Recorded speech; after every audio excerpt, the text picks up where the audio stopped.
Can I say, first of all, how pleased I am to welcome Premier Wen to London, to welcome him and his ministers for what has been already a series of constructive meetings about economic issues, environmental issues, and general issues concerning our two countries.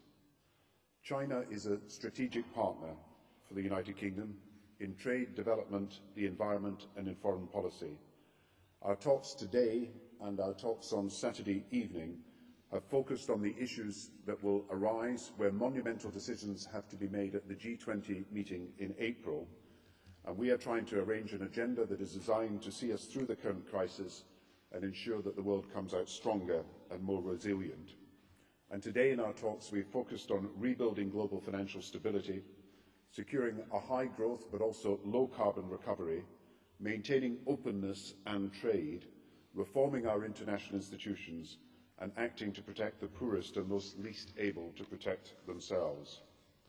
This crisis has demonstrated fundamental failings in our banking system that we rely upon to fuel our economies, and Premier Wen and I share the common commitment to improve and reform our financial institutions and to agree a new era of global cooperation and coordination that will enshrine the common principles and rules for financial regulation and supervision that all countries in the world should follow.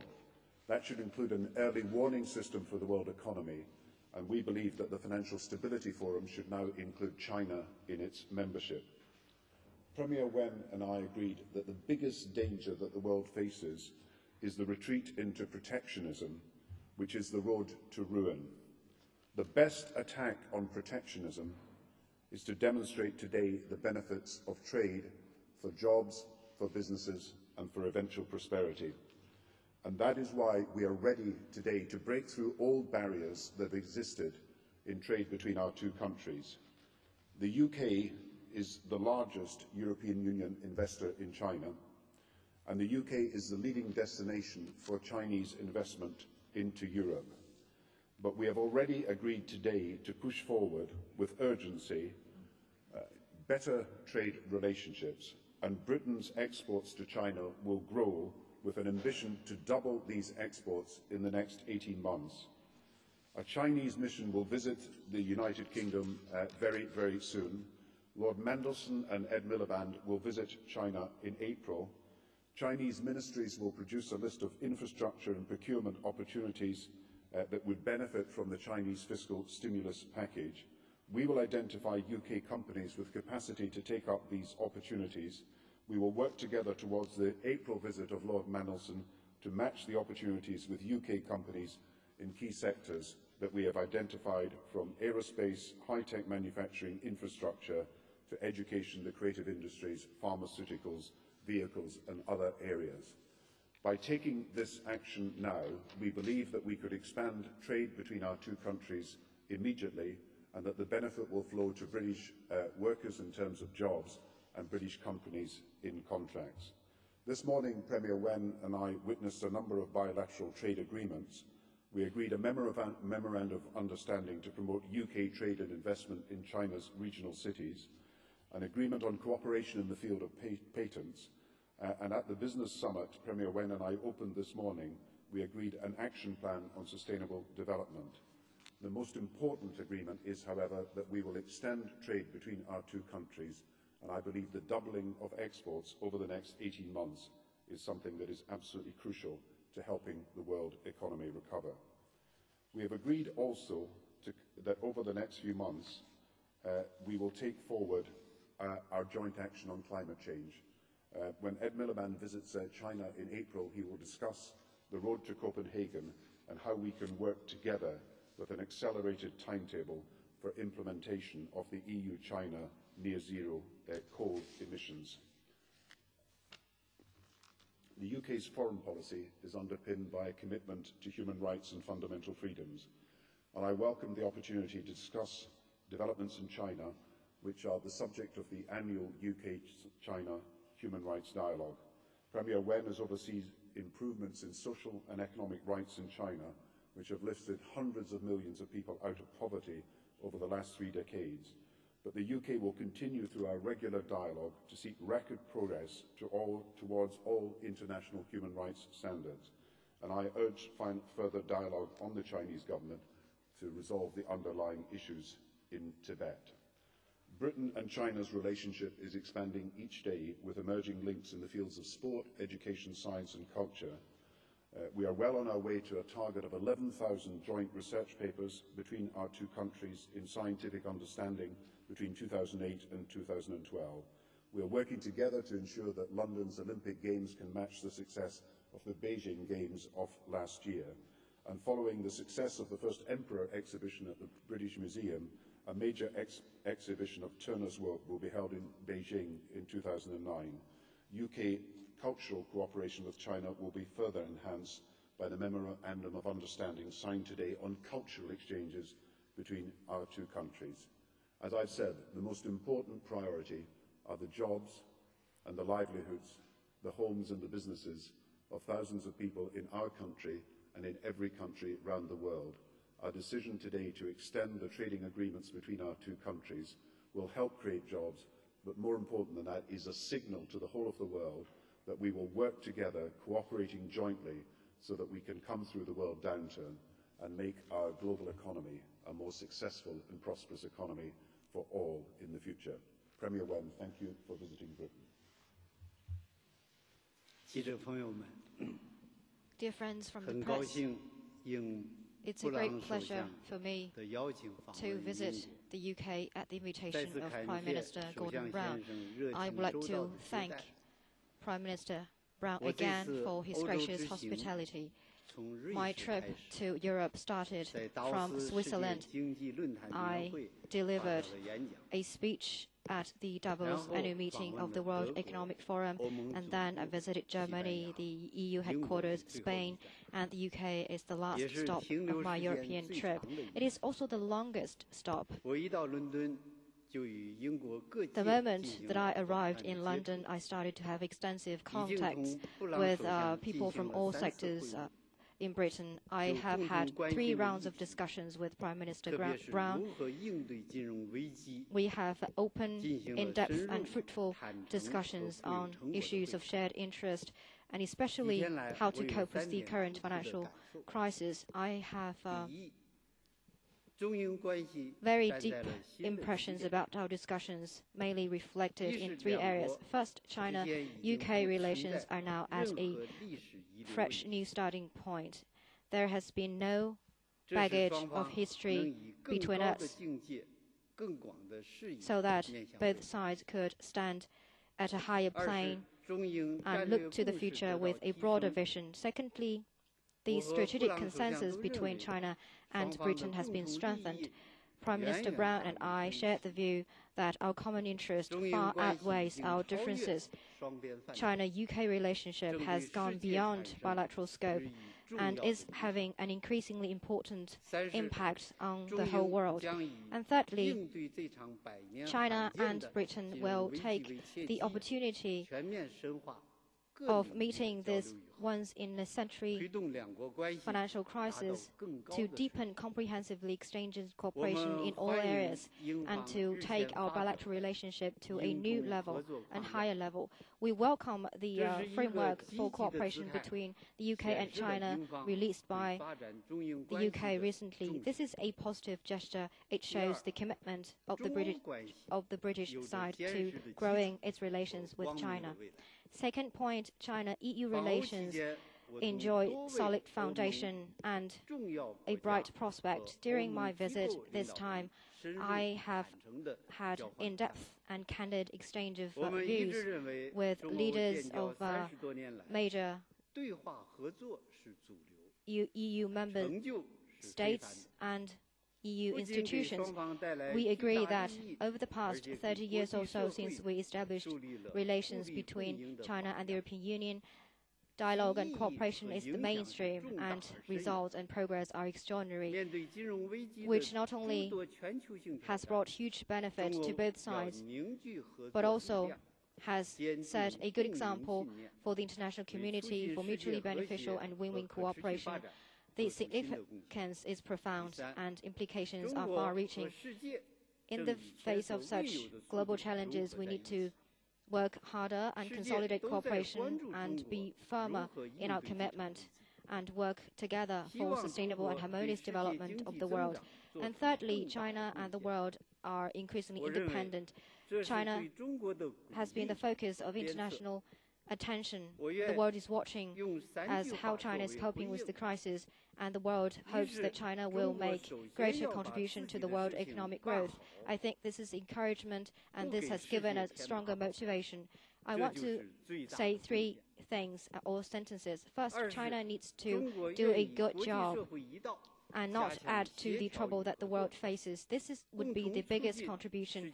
Secondly, we are ready to work with the international community to strengthen coordination, cooperation, and work together to help the world economy recover as soon as possible and to advance the international financial system toward an equitable and just, inclusive and orderly direction.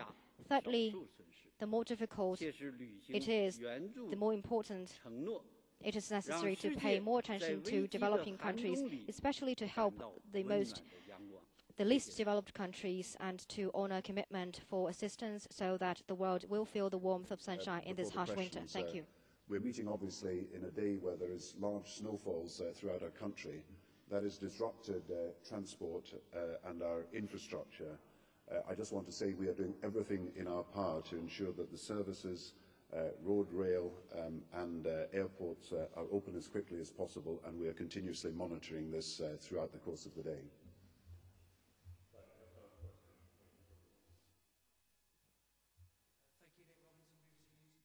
Premier Wen, can I ask you whether you regard the economic crisis that the world is going through as a failure of the Western capitalist model, and to what extent is China willing to pay the bills for reforming the global financial infrastructure? Prime Minister, can I ask you, with strikes still going on, wildcat strikes, you've been accused by the of being in denial about the fact that British workers can be excluded from British jobs. What's your reaction to that? And what do you say to those that say that the EU law as it is now allows that to take place and needs to be changed?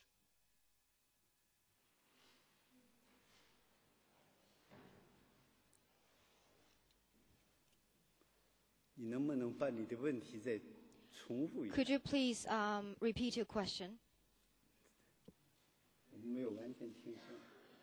Rather more briefly, do you regard the economic crisis as a failure of the Western capitalist model, and is China willing to pay the financial price of that for reforming the globe's financial institutions?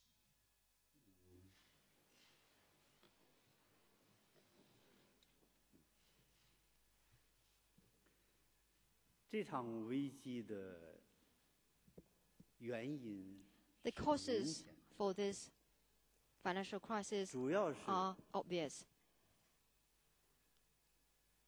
The main causes are, for some economies,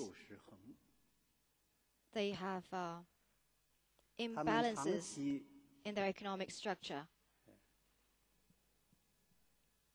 For a long period of time, they have had dual deficit, trade deficit, and fiscal deficit. And they have been overspending by borrowing. Some financial institutions pursue profit in a blind way without effective regulation. Without effective regulation, they have been using excessive leverage to gain huge profit. But once the bubbles burst, the world is exposed to disasters. This financial crisis has given us some hard lessons.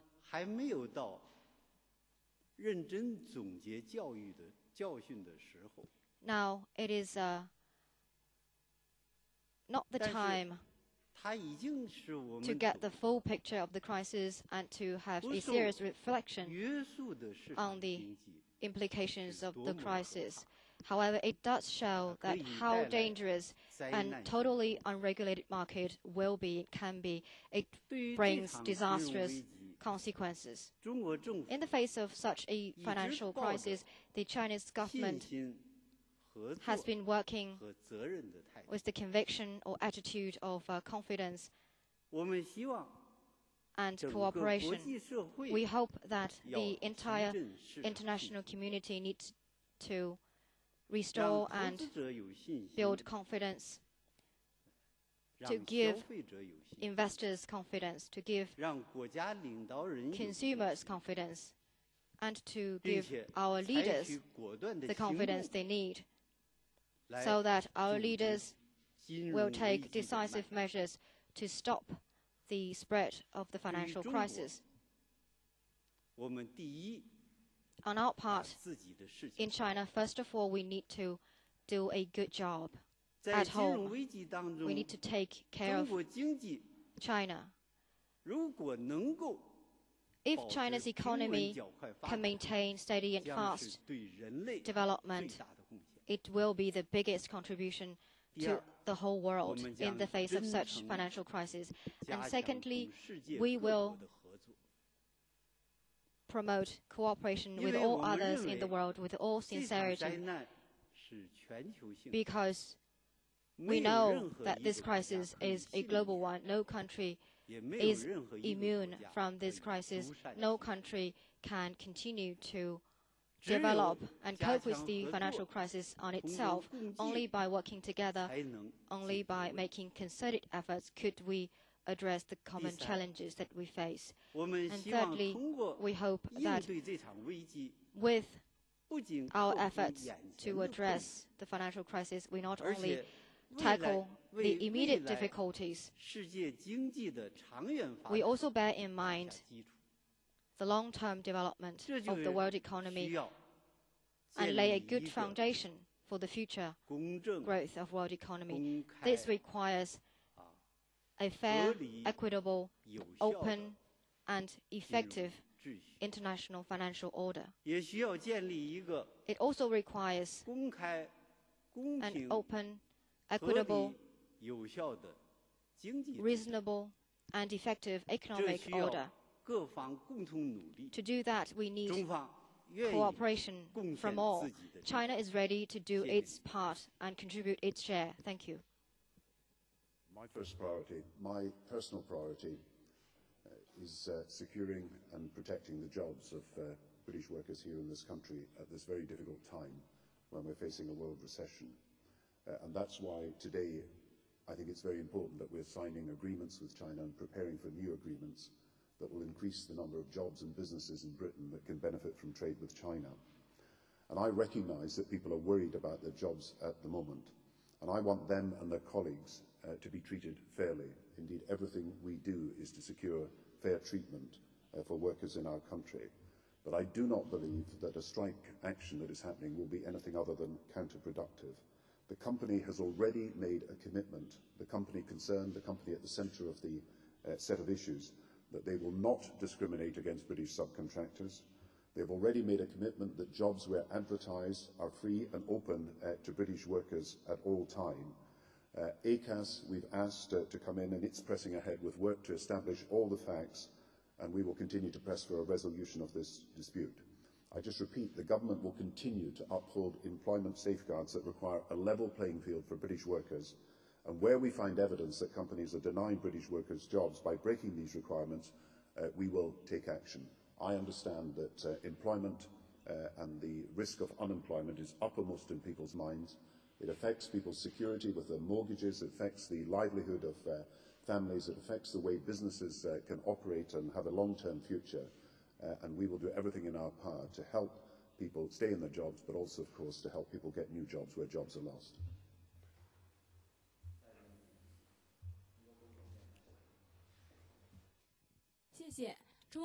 Thank you from CRI News. Premier Wen, as you said, your visit is coincided with the traditional Spring Festival of China. On many occasions, you call this visit a journey of confidence and cooperation. Today, I am going to fly back home.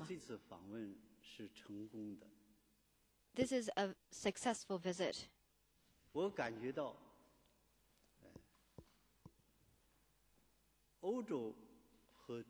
I feel that the economic development of the European Union and the development of China enjoy huge potentials, and both sides have strong capacity to address the current financial crisis. Europe has a cutting edge in terms of technology, and it is well experienced in economic development. For China, the fundamentals of its economy are sound, and the long-term trend remains unchanged. So the leaders of China and Europe need to be brave in shouldering their responsibilities, our responsibilities, so that we can give hope and confidence to our people, to our business communities. Therefore, during my trip to Europe, I witnessed the signing of 38 cooperation agreements between China and some European countries and the EU headquarters. The total volume of investment is 15 billion RMB. It is not a very big number, though. I also decide that China will send procurement missions here to Europe.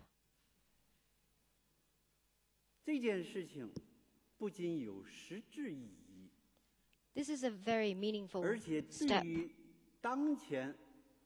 It is very important in curbing the spread of growing trade protectionism and investment protectionism.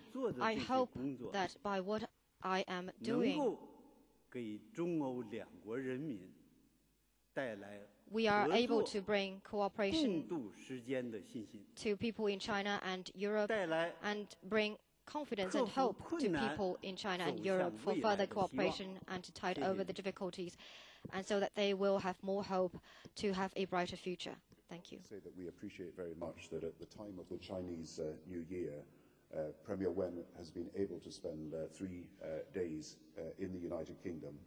And I believe that what he's found in the rest of Europe, he's also found in the United Kingdom, a determination that we work together to solve the global economic problems, and that one way that we can do so is by increasing our trade with each other, and that is why thousands of British jobs are dependent on the decisions that we are going to make in the next few weeks about how we can extend our trade with each other. Alex Forrest, ITV News.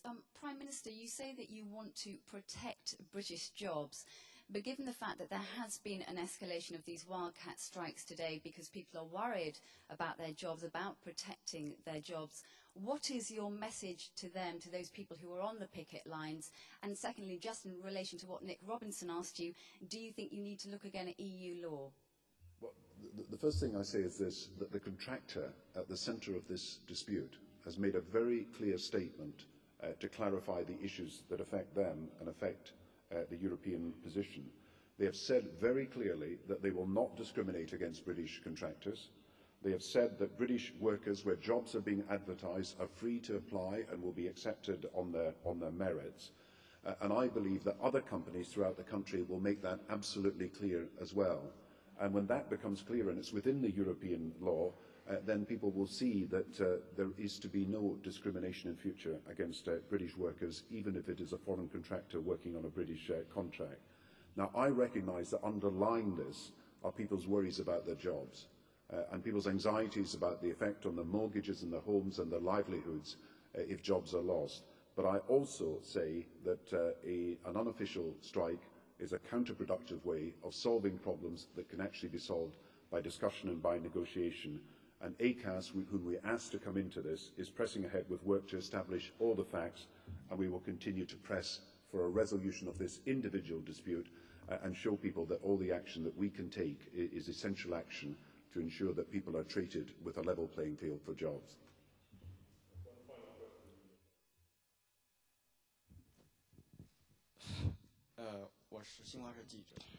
Xinhua News Agency. I have a two-part question for Prime Minister Brown. The first part of my question is that the British government recently issued a paper on the framework for cooperation between UK and China. This is the first country-specific strategic paper that the UK has released. What is the consideration behind this, and why you chose to release that paper at this time? Second part of my question is that, as our Premier has already decided to send a large procurement mission to Europe, Prime Minister Brown, how can you make sure that the Chinese delegation can get the things that they want?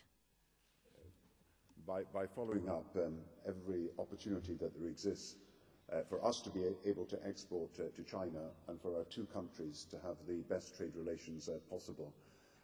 China has made a decision that it will expand its domestic demand as one way of restoring the health of the global economy. That means that China will need more resources spent on infrastructure, on healthcare, and on industrial development. That means that British firms have a great opportunity to get the benefit from contracts in all these areas. Peter Mandelson and Ed Miliband will go to China at the beginning of April. This will form the major part of the discussions.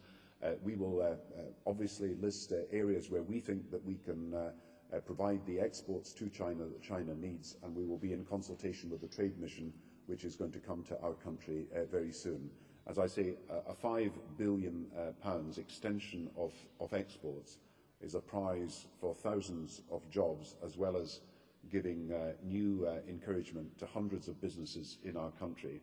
And we will seize this opportunity, not just for its own sake, but for sending a signal that the world can only move forward out of this recession by trading with each other.